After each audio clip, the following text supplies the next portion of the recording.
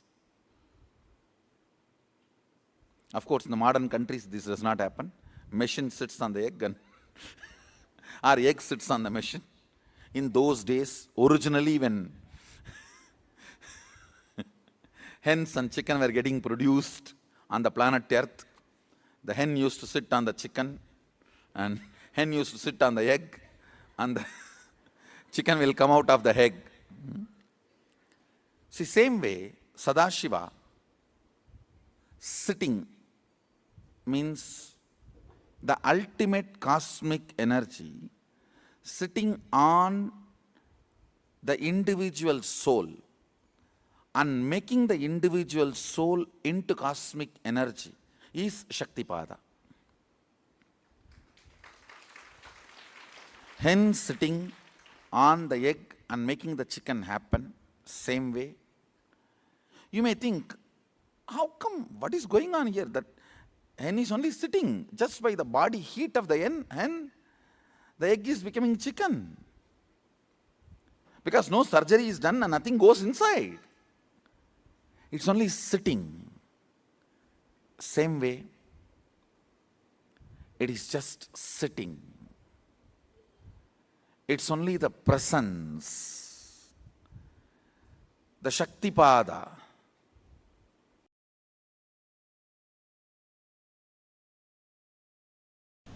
Listen carefully. I am not saying all reactions are wrong, but I am saying all actions are right. Understand, all actions are right, but I am not saying all reactions are wrong. Running away from snake is a reaction but not wrong. Running away from fire is a reaction but not wrong.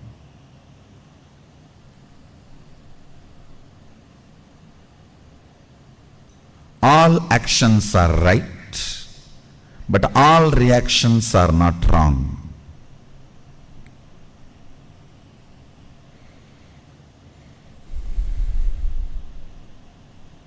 I am literally rewiring your brain. That is why you feel, oh God, what is going on?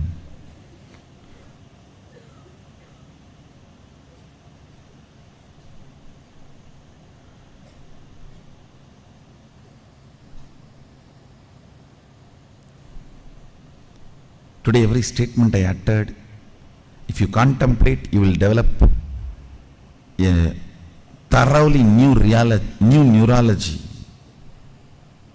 So you can perceive the reality as it is. Delusions, Maya,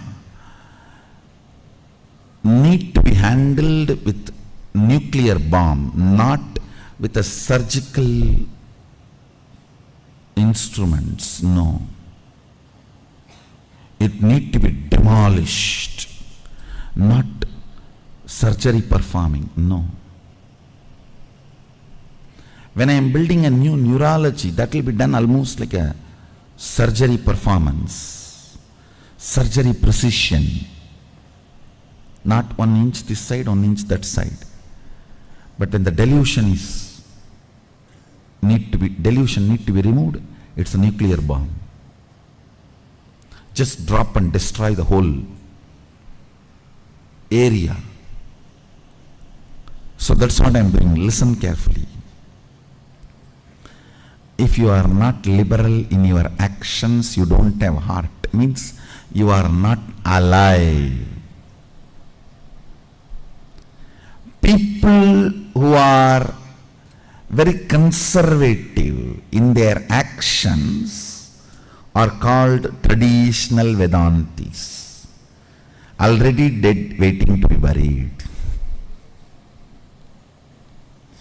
Already dead, waiting to be buried. There are many people roaming around with that board actually.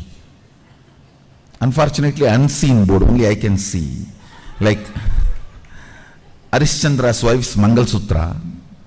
You know, Harishchandra's wife Chandramati, she got a boon.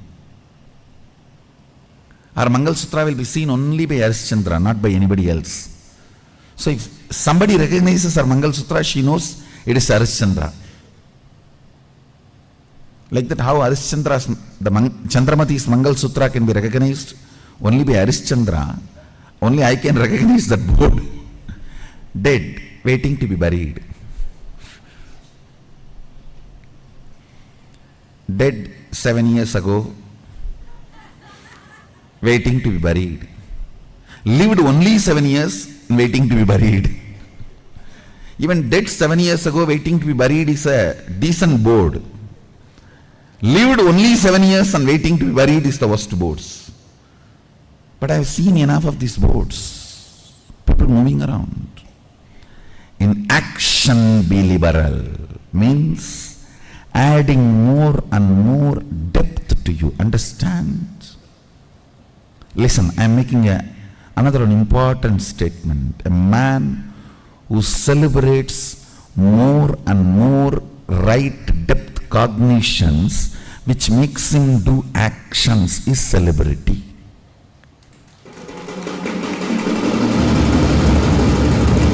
Who has amazing depth cognitions in him in large quantity, they make him do actions without repenting. His actions are celebrated. That man lives a life as celebrity. Add more cognitions in your depth. Encourage actions. In actions, be liberal. In your reactions means going cranky, crazy, berserk, chaos, weird. I can read out the whole dictionary.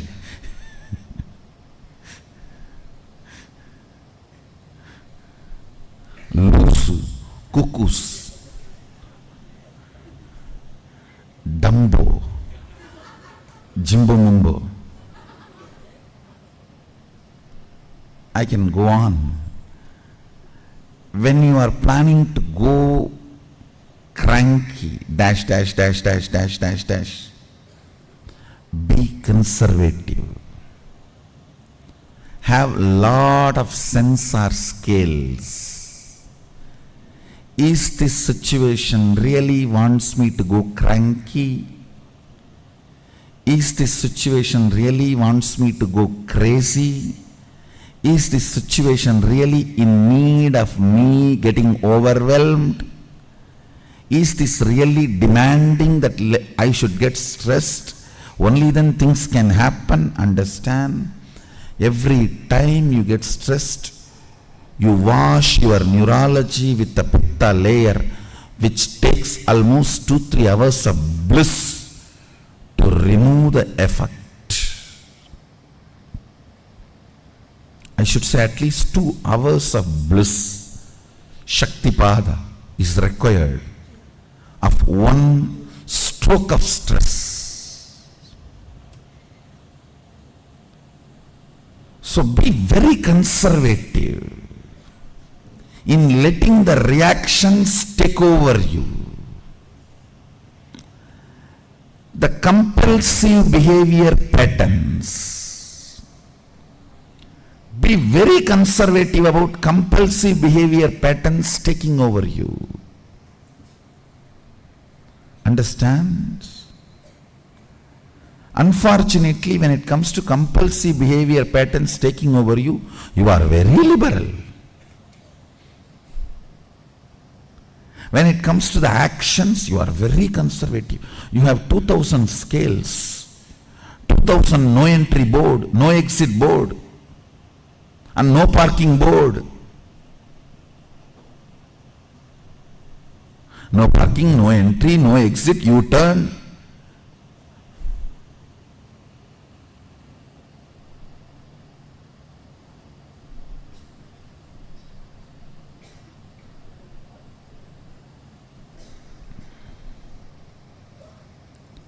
U-turn is frustration. No entry is depression.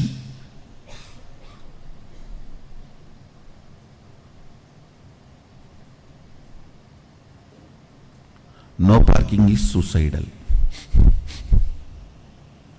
At least U-turn, no entry and all can be tolerable. But what will you do if there is a no parking signal inside you? Then where to park? At least for parking, you need a place. With this no parking only, the suicidal tendencies start. Understand in your existence and action, functionality of your neurology with the reality, you are too conservative, orthodox. Thousands and thousands of stoppages.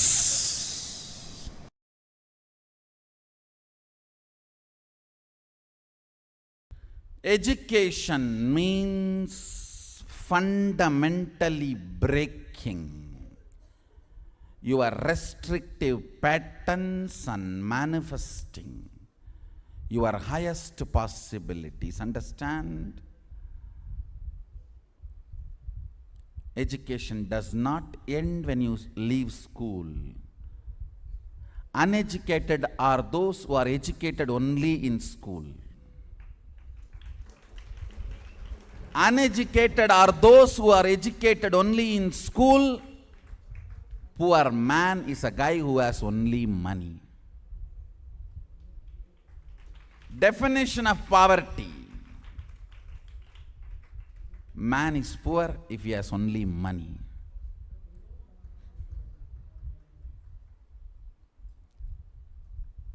Uneducated are those who are educated only in schools.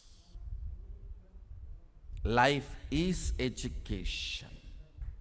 As long as you breathe, education continues, continues, continues.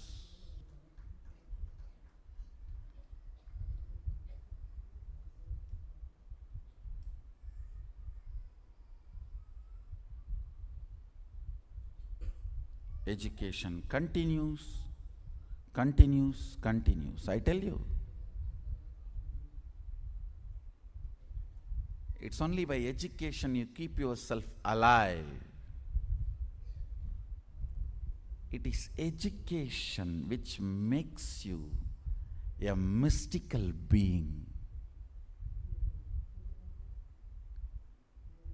One of the Guruji told me personally, I don't read books at all. Then why don't you die? Good for planet Earth and for your disciples. There's nothing to be proud about. I don't read books at all.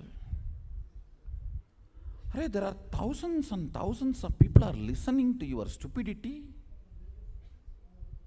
Whatever you vomit, why don't you just freshen up yourself? Be in tune with what is happening with the outer world.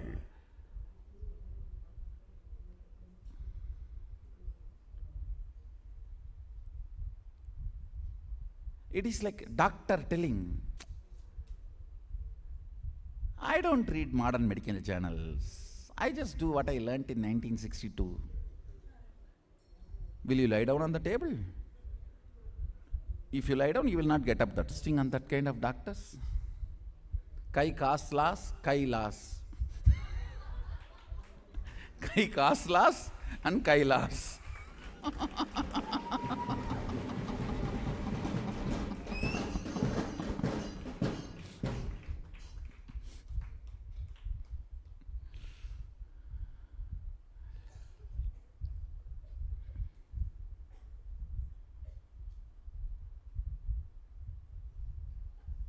Understand?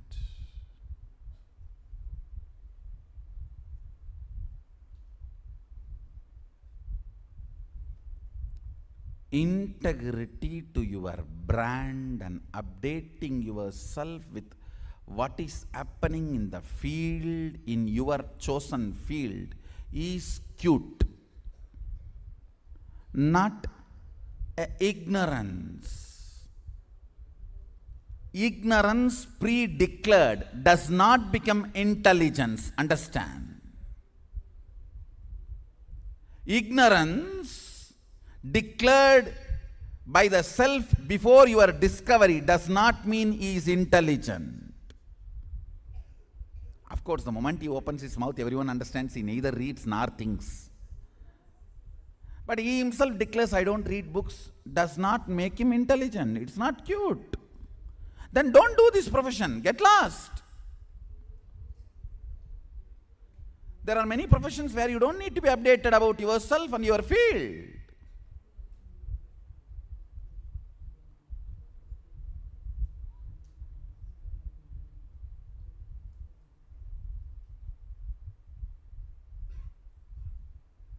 To express every thought current, please understand, a doctor is a thought current, a lawyer is a thought current, economist is a thought current, engineer is a thought current. Every field is a thought current. Politics is thought current. Religion is thought current. Each religion is a thought current. Each society has a thought current. Being updated about what is happening in that thought current in the society as on now, so you can decide your stand, and feeling empowered by the thought current. When I say feeling empowered by the thought current, I don't mean accepting. Whether you accept or reject, you need to know the thought current. Only then you will be empowered by the thought current. Is education. If you are an auditor, you should know in that field what is happening current. If you are a doctor, you should know what is happening in that field current. If you are a lawyer, you should know what is happening in that field current.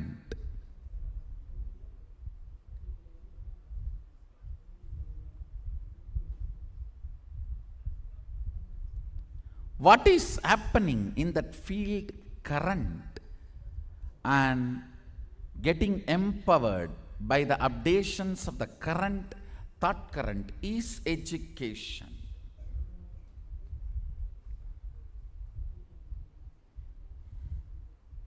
Thanks to internet revolution,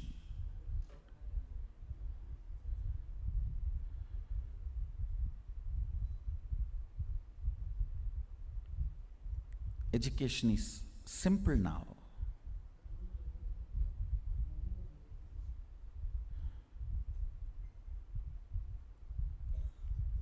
Very simple.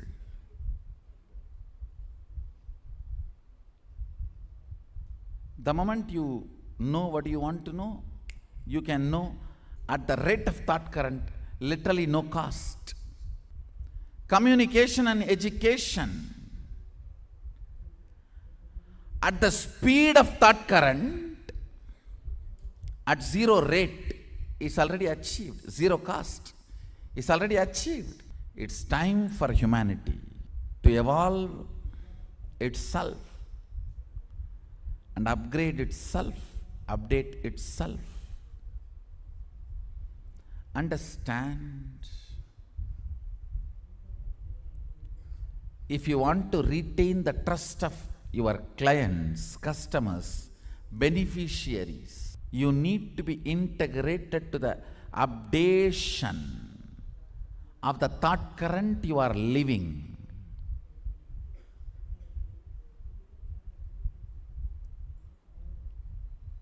Unfortunately, education lost this context. Education has lost this context. Education has become so unscientific and infrastructured system.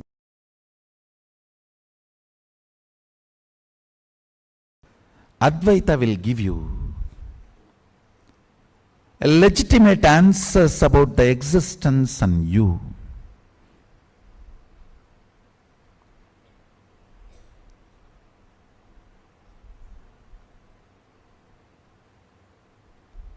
will bring legitimacy to your existence.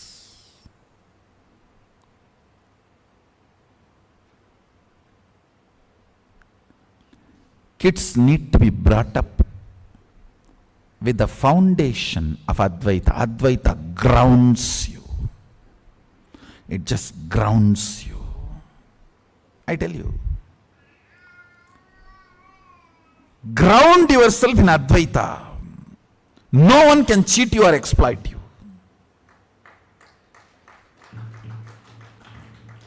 Upanishad should be taught in all schools.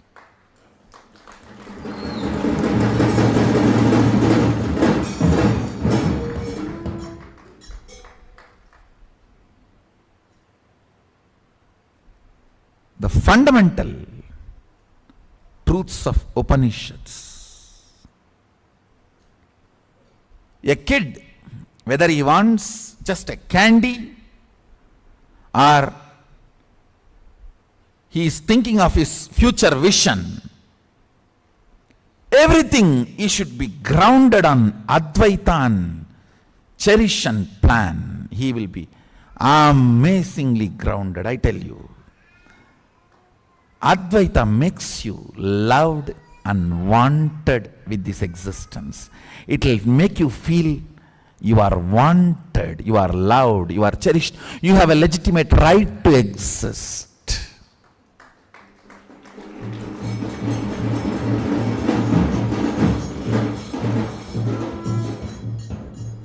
Because you are still able to feel you exist, you are wanted to be exist. If you still feel you exist, your existence is wanted and celebrated. I tell you, the most important thing a child should have is getting grounded on the existence, the legitimacy of his existence. You see, a child, when he goes through a physical maturity, the biggest thing he will go through, that kid, male or female, will go through is, why am I alive? What is my purpose? Why am I existing? What am I going to do? This why. Understand that why cannot be answered by one answer. That can only be answered by something with which the child grinds himself or herself.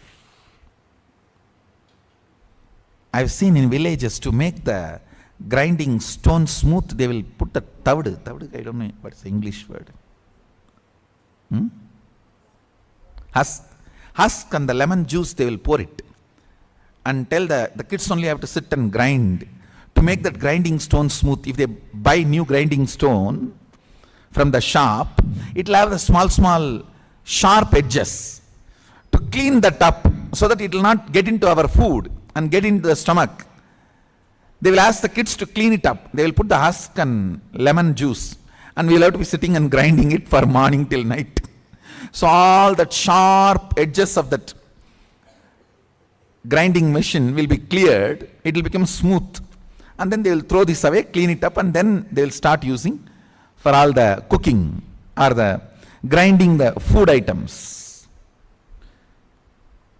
Same way, system should be grounded with the ideas of oneness, truth, Advaita, Satya. Especially when a child goes through that adolescence. Constantly inner thought currents should be all about his existence is legitimate. Understand? If a child is grounded during the adolescence, he will be such a blessing for the world, because he will go on be teaching to the world, you are all grounded, you are all needed, you are all existence, you are all celebrated, you are all welcome. He will be manifesting that Shaktipada.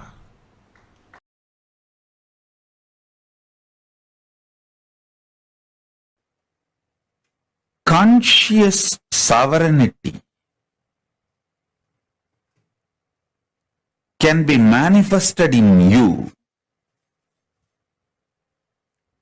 just through the Shaktipada and Shaktinipada,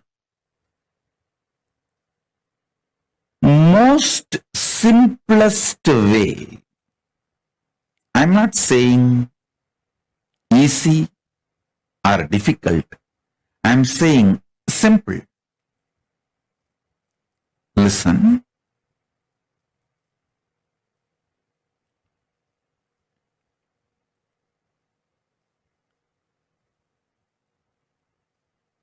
Mind always works in the language of quality and quantity. If your mind, which can relax from this constant engaging with qualities and quantities, and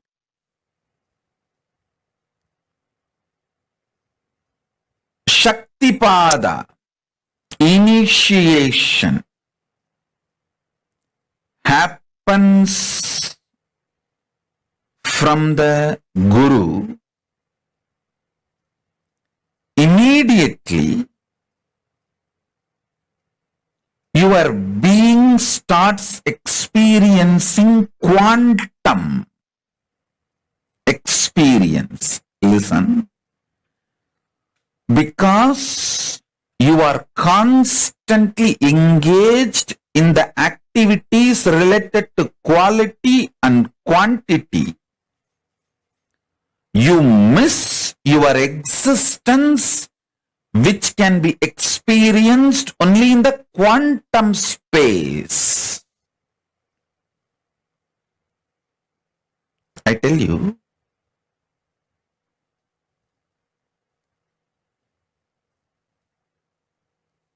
you can achieve conscious sovereignty in multiple ways. Through powerful yoga, you can achieve. Through kriyas, you can achieve. Through bhakti, you can achieve. Through yoga Vedanta, yoga and Vedanta together. By practicing, you can achieve. You can achieve with Veda and Agama. Making Veda and Agama as your lifestyle, Charyapada, you can achieve. There are multiple paths. You can achieve conscious sovereignty. I'll explain the most simplest way I achieved and transmit that same to all of you, because I committed to all of you by this Guru Purnima. I want to give this great gift of conscious sovereignty to all of you. I'll tell you how this happened to me. Then you can understand. When I sit with Arunagiri Yogeshwara,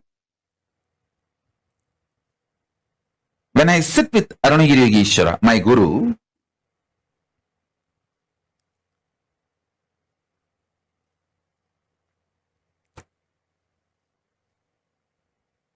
I used to be so enamored by the charisma, the personality, the way he carries himself. I just used to be lost in him. I used to be so attentive, so much into his eyes. When I asked a question, the way his eyes react or respond, I know I asked the right question, or I asked the useless question, or I asked the wrong question, or I was just trying to poke him. more or less like an attention need, not the real question. I know everything just by the way his eyes react.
All the powers that we manifest happens just through your conscious choice.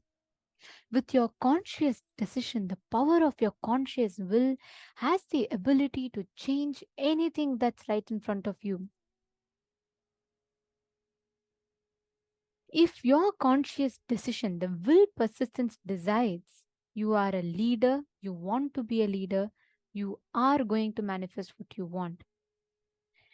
Till you use the conscious decision power, it can be fate. But once you decide using the conscious decision power, you can just alter, change, delete, rewrite anything you want. Anything you want, you will be able to rewrite it. See, the whole game is only as long as you don't use your conscious will.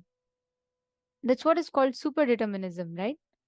The moment you use your conscious will, the moment you use your conscious power, the conscious choice, the way reality is in front of you will completely change.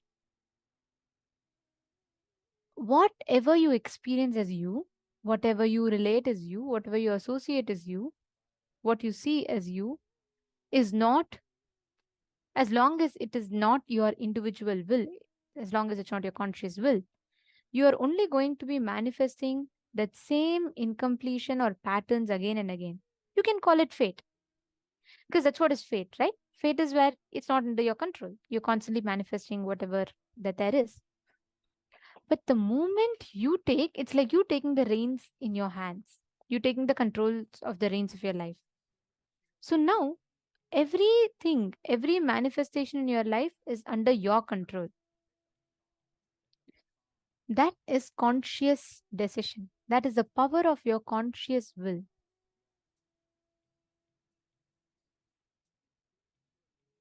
If your conscious decision, will persistence decides you are a leader, understand you are going to become a leader. That's the power of your will.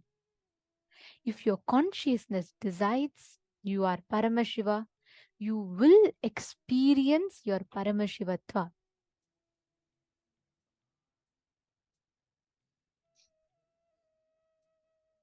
That's the power of your conscious will.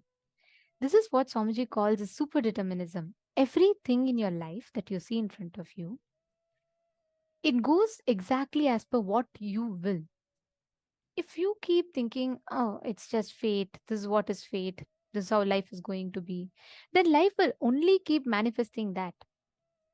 The moment you decide it's not fate, it is not individual, I, as consciousness, I am deciding to manifest this breakthrough, life has to give you the breakthrough. That's the law of life. The moment you decide, you start making conscious decisions, the control is under your hands. And understand, use the conscious decision power, you will be able to decide and manifest anything that you want. Whether job, whether relationships, whether miracles, whether power manifestation, all of it is the exact same thing.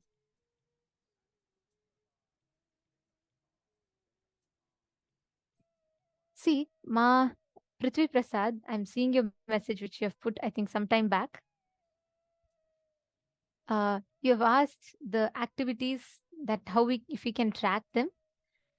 See, please understand, these are all, you will never forget them. You need to remember that. These are cognitions. Like 6 years before, I heard a satsang, and I'm sure I can verbatim repeat it as what Swamiji said, because Swamiji is talking to our beings. If it is a practice, it's more like motivational quotes. No. That's why Swamiji tells, actually, we all used to have a notebook and write down. One satsang, when Swamiji used to give physical satsangs, we all used to sit in front of Swamiji and we all be having like our book of hearts and we'll be writing these powerful cognitions. Then one satsang Swamiji said, Swamiji paused the satsang suddenly in between and Swamiji said, all of you close your notebooks. Then we all put our notebooks aside. Then Swamiji said, I am talking to your being. You don't need a notebook to remember. You just need to open your being and listen. It will be etched in your memory, in your bio memory.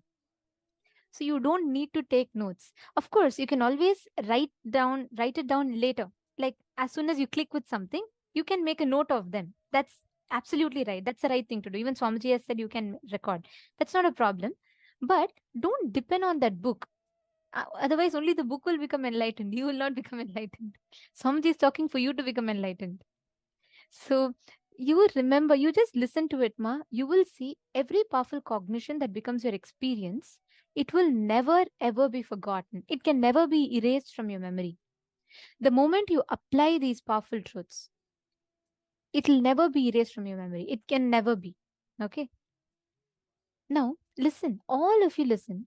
Right now, you have given the reins of your life to your incompletions. So, when your heart decides something, that pulls the string that side. But when your brain decides something, that takes the rein on the other side. So, the hormones in you continuously literally drives you to do one thing or the other, one thing or the other. The moment your conscious will takes the decision, the moment your conscious power takes the decision, understand You have the ability to completely rewrite your reality in front of you. Rewriting your future is possible. It's not a superstition, it's a science. Now, if you consciously decide, the power, see, you know what is conscious decision? Many of us wonder. We say, Swamiji keeps saying conscious decision, conscious decision. What is that? When all the disintegrated parts of you get together and you align all the internal disintegrated parts of you towards one decision, that is your conscious decision. Right now, what happens? Your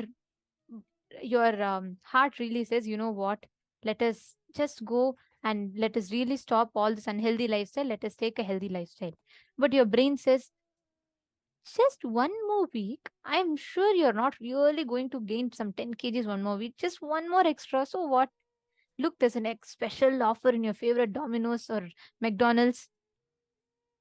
There's a fight always inside us, within each part. That is what is called non-integrating. Your heart pulls you one place, your brain pulls you one place, and needless to say, your pattern pulls you in the totally opposite direction. Each of it pulls you. Now, your ability to take the reins of your life, saying, no, let me come back to the space of unclutching and let me make the decision. Whenever we tell, right, whenever we get too excited, Swamiji will say, don't make a decision. Whenever we get too afraid of something, whenever we're like, Swamiji, it's all going haywire and I want to do this, Swamiji will say, relax. Don't take any decision, just keep quiet. Or when we just get too agitated about something and we make a decision, Swamiji will again say, stop. Neither when you're happy, angry, sad, low, at any of these points, you should never make a decision. Understand, if you are making decision at those points, you will surely, at, at the moment that high gets over and you start coming down, you will again fall into depression. You will start going back on your decision. That's why so many people go through breakups today or divorces today. Why? Because the moment they're in that high of, they get that attention and drive, both sides they make a decision. But the moment that attention goes off, both sides they blame each other and they divorce. So you should only make all decisions from the space of completion. Even now, many of your decisions you might have made in your temporary up or down. That's okay. Just decide from the space of completion what you want to do. Make it as a conscious decision. Sit and make a conscious decision how you want your reality to be, how you want your reality to manifest. Please take a few minutes. Consciously decide. Your conscious will has the power. Your conscious decision making power has the ability. Anything you decide, anything you will, your conscious will can manifest that as a reality.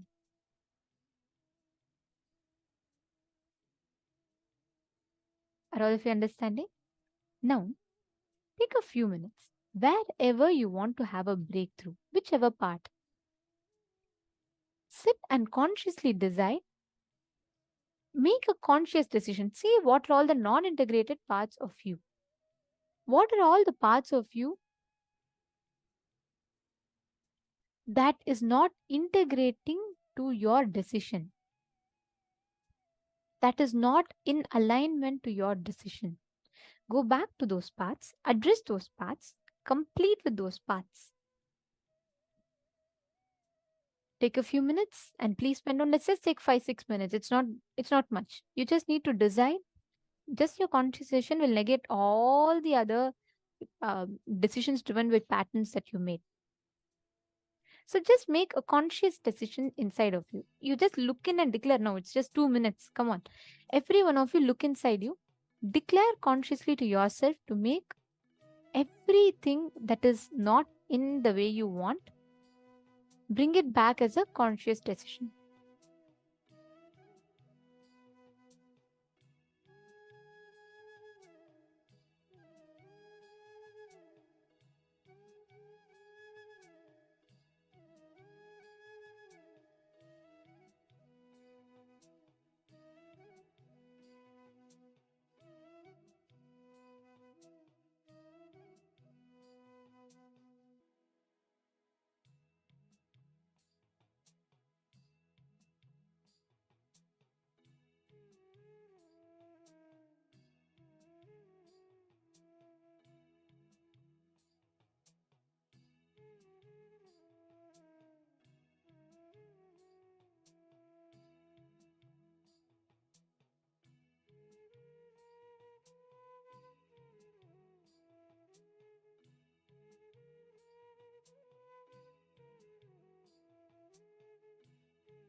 Yes.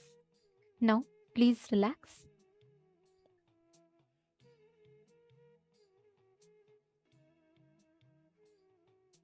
What we are going to be entering into next is a very, very important session.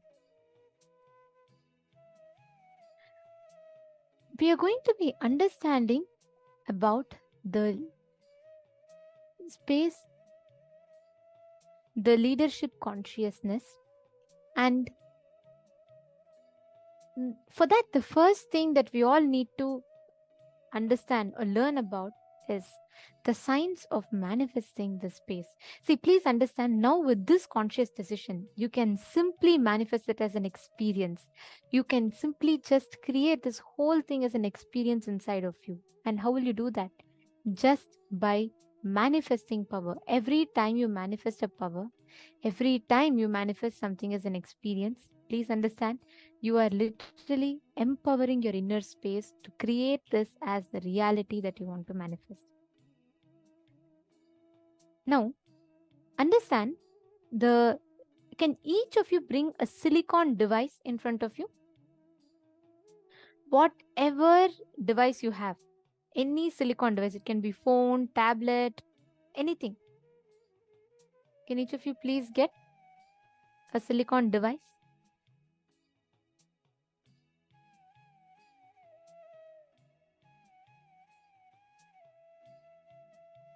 Now, please understand, silicon is actually made of mud. From earth, the silicon material is derived from one of the basic elements from mud, basically earth element, right? Silicon has the power, the ability to cognize and respond to your commands. By nature, silicon has that ability to cognize and respond to your commands. Even if you have an eroded, corroded third eye, you can manifest this power. If you feel like my third eye will not work, you don't know it's rusted, eroded, and corroded, it will still work. This power is not dependent on third eye. This power is independent of third eye. So it's a good news. Swamiji says this power works from the Hara center. So this is a very, very beautiful power that we are going to be manifesting, where just by your conscious will, you're going to be able to command and move a silicon surface. Listen very carefully. Everything that, all the things that comes under length, breadth, and depth needs to be plugged into the third eye. Okay?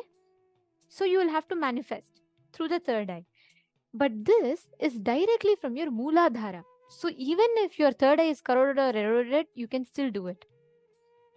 Anybody alive can manifest it, because this is literally a consciousness over the matter. It is directly connected to the Hara center. Okay, you all want to know where Hara center is? It is right above the Swadhisthana and below the Manipuraka. So which means right below your navel center, just right below your navel center, that region is the Hara center. So it's exactly just above the Swadhisthana chakra and below the Manipuraka chakra, right below your navel center. That region is your Hara center.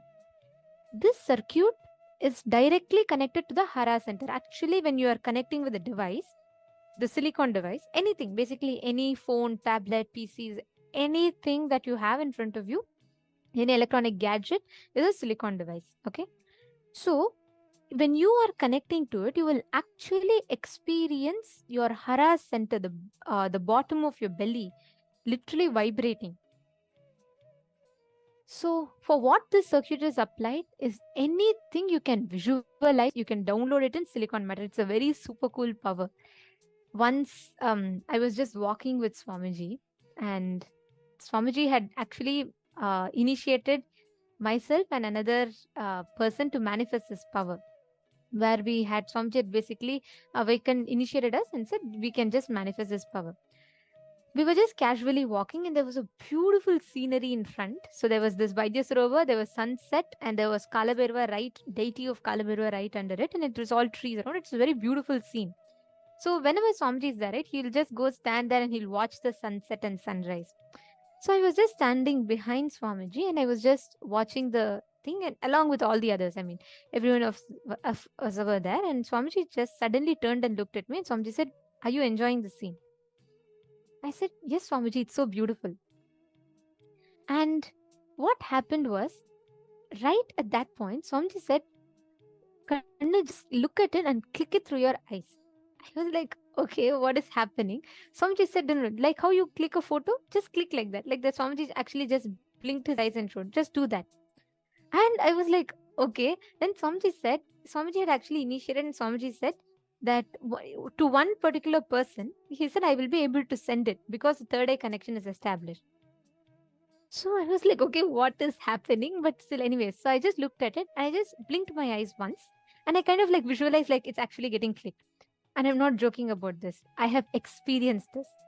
The moment I did that and I sent, Swamiji said, now send it to the other person. Just visualize like how you do it in Messenger or WhatsApp. Just do it the same way. Just send it to the other person. And I sent it. Swamiji actually had one more person call her, the person that I sent to, through the third eye. And Swamiji had one more Adinavasi call her and told that Adinavasi to inform the other person that I sent to, asking her to verify what exactly did she receive in the third eye. Ask her to just close her eyes. See, she would have seen an image in the third eye. Ask her to describe what it is. You will not believe. She described, the phone was on speaker. I didn't even speak to her, just to make sure it's completely foolproof. I didn't even speak to her. It was another person speaking. So this person that I sent it to described, it is a sunset, there's Kalabhairava deity in front, Swamiji is standing, the exact scene that I saw, she received that as a picture. Swamiji beautifully explained, the moment you connect, you establish that connection, right? The moment you manifest this power, when you are getting comfortable with the phone, or when with another person, you will be able to send it. Means the command over a silicon will just be under your control. The moment you will. There have been kids who will just take photo like that. And even I have done it once, where just the same way, right after this incident, actually, Swamiji initiated all of us into this power of downloading a picture in the silicon. Swamiji said the exact signs with which you send to another person, you can actually download it on the phone. And I am not joking. Not one, not two, so many of us were able to click without the camera. We would just click and look at the phone, and the phone will have the photo downloaded in it. There have been hundreds of people who have been a witness to it, and that time all the fortunate Nithyananda Yogam participants who were there in Bidadi, they're all a witness to it. Just we would look, we will click a picture, look at the phone, and connect through the third eye to Swamiji, and we will just send it, and the phone will have that photograph downloaded in it. It's a science. It is not, I'm not telling this for you all to feel awed about and just feel like, oh my God, is this all really true? Is it like just another Harry Potter story? No, it is as true as you can make a cup of coffee, you can download things on your phone. Because understand the science, there's a science behind it. It is not just, oh, okay, decide and try. At some point you'll download. No. The base material of any silicon gadgets, phone, tablets, computers, laptops, PCs, anything that you have, the base material of it is actually derived from mud. So Swamiji says, naturally earth element, all of us are made of earth element. There is some proportion of us which is consisting of the earth element.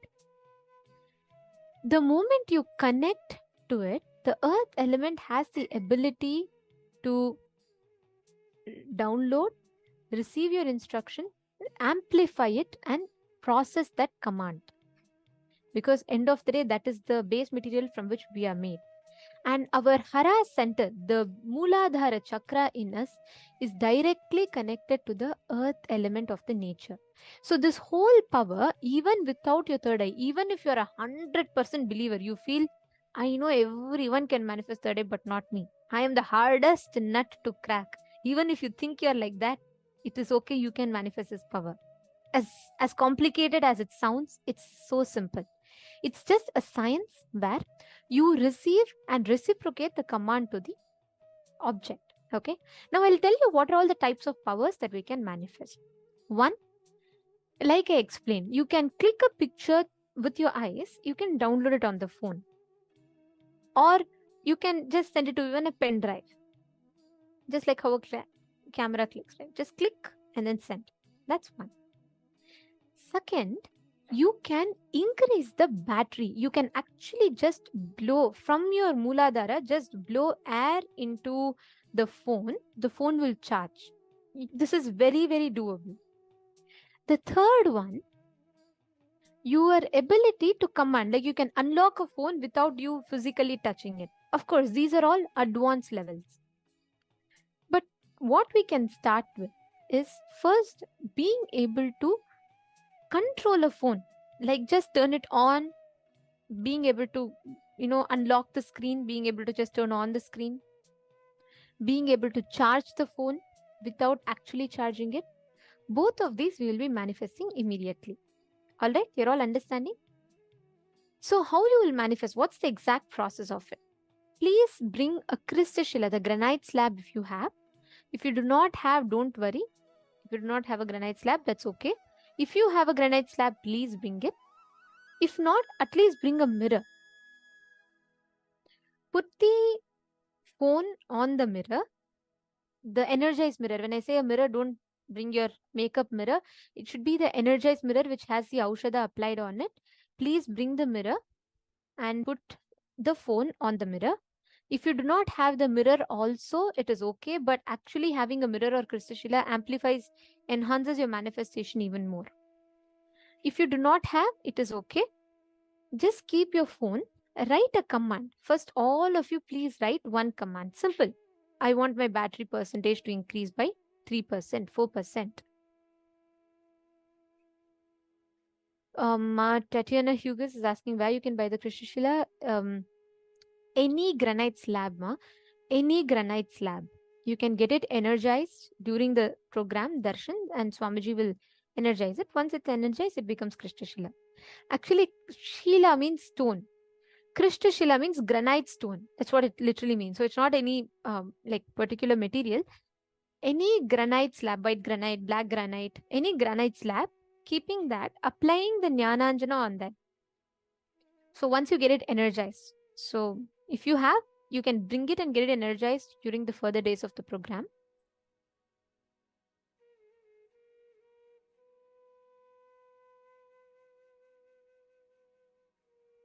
Okay, Ma Tatiana is asking why granite. Actually, Ma, granite has the potential to store this high level of energy inside of us. So granite has the ability to store that high energy. So when you're manifesting, actually, that it's not simple, it's not a simple thing. Your granite has to literally receive, it's like more like a transformer per se. So it actually receives the energy, it processes it, and it sends it across. So that's how the whole cycle happens. So any command you have, it has to receive the energy, take your, like how a TV to run, it needs the plug, it needs a current, and then it processes things and it shows us. Similarly, granite needs the third eye energy, which holds the energy and which manifests. So granite is that material which can hold a lot of energy for a long period of time. Other material will very easily break. That is why temples are built in granite stones. Understanding? Okay. Now all of you please bring your phone. Now hold the phone in your hand. Listen very carefully. From your hara center, just below your navel center, visualize that intense gush of energy and transmit that to the device. Ma Prithvi Prasad, if you just manifest powers and apply these powerful cognitions intensely, you will very easily be able to manifest even a breakthrough in your wealth dimension. Seema, you're very inspired. You're very, very intense in listening and participating, which is very beautiful. Every time your being inner space clicks with something, right? Every time your inner space clicks with a certain powerful cognition, Start applying that and just keep chewing on these powerful cognitions. I remember you were telling about your job and the financial condition right now. You will really be able to manifest a breakthrough. Ma Prithvi Prasad. You will really be able to manifest a breakthrough just by doing this completion and manifesting powers. It not just in job, wealth itself will be a breakthrough for you. Just sit. I know you have been sincerely attending the program. Sit, internalize each of these powerful cognitions and work on implementing them in your life. You just do this. Don't worry about the result. You just do what you can from your side. And it is not every moment you're spending here, ma. You're actually gaining a conscious resource. You're not just sitting here, you're actually gaining a conscious resource. You're actually earning conscious currency. Like how every time you go to your job, you sit in your office or you do some work and you'll earn currency to deal with this loka. You're actually gaining conscious currency which will help you not just while you're in the body, even after you leave the body also. So come on, we're going to be sitting now with this powerful cognition in us, and let us all sit and manifest the powers. Ready? Should we all do it? Please sit. Just take this as a decision and you're going to be able to manifest now.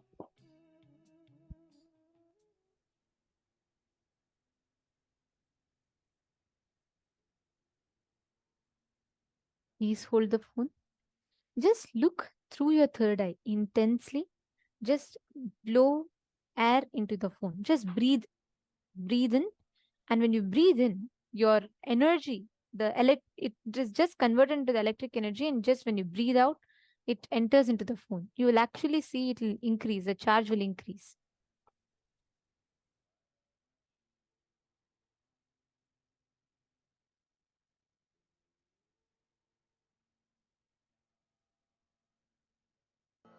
Paramashivoham. Please have the phone in your hands. Om Nithyananda Paramashivoham. Chant the Mahavakya. Om Nithyananda Paramashivoham. Breathe in and breathe out. When you breathe out, just hold the phone and breathe out. You will actually just breathe out into the phone. The phone will start charging. You will actually feel that intense vibration in your hara center. Paramashivoham. Om Nithyananda Paramashivoham. Om Nithyananda Paramashivoham. Chant the Mahavakya. Om Nithyananda Paramashivoham. Om Nithyananda. All of you, please sit straight. Whenever you're manifesting powers, you should always sit straight. Om Nithyananda Paramashivoham. Om Nithyananda Paramashivoham. Chant the Mahavakya intensely. Om Nithyananda Paramashivoham. Om Nithyananda Paramashivoham. Om Nithyananda Paramashivoham.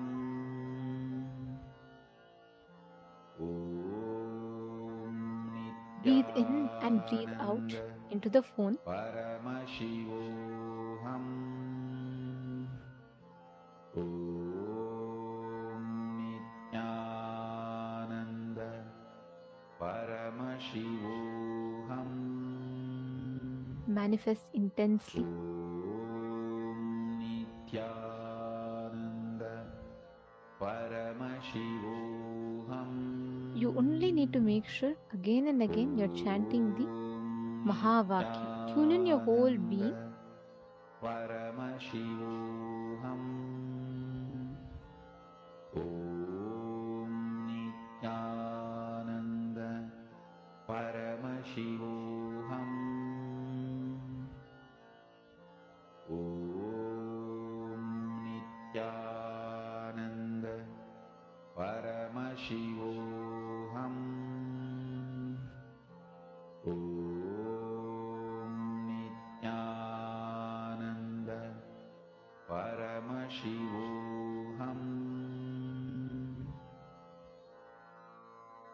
Mahavagya, spiritual lullaby for samadhi, and Suprabhatam, wake up call, wake up song for Paramashiva.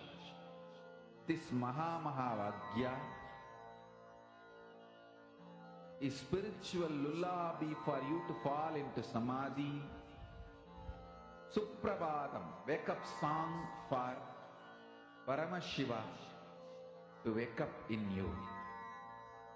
Just remember this one powerful cognition. This Mahavagya puts me in samadhi. This is spiritual lullaby for samadhi, and Suprabhatam, wake up song for Paramashiva in me. For Paramashiva to manifest.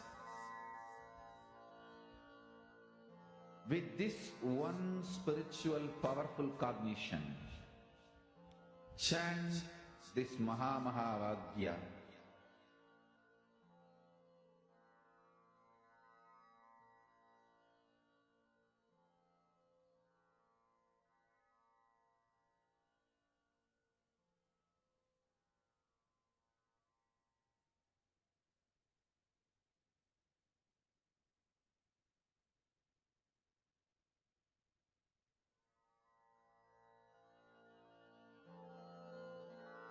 Mahavagya, spiritual lullaby for samadhi, and Suprabhatam, wake up call, wake up song for Paramashiva. For Paramashiva to manifest. With this one spiritual powerful cognition, chant this Mahavagya. Om Nithyananda Paramashivoham. Om Nithyananda Paramashivoham. Om Nithyananda Paramashivoham. Om Nithyananda Paramashivoham. Om Nithyananda Paramashivoham. Om Nithyananda Paramashivoham.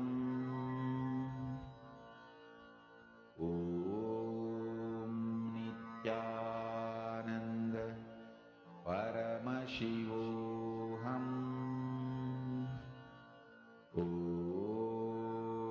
Nithyananda Paramashivoham.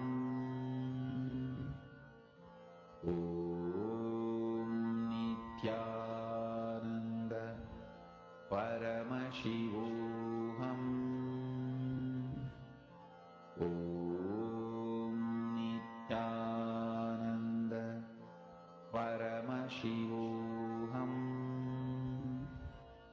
Om Nithyananda Paramashivoham. Om Nithyananda Paramashivoham. Om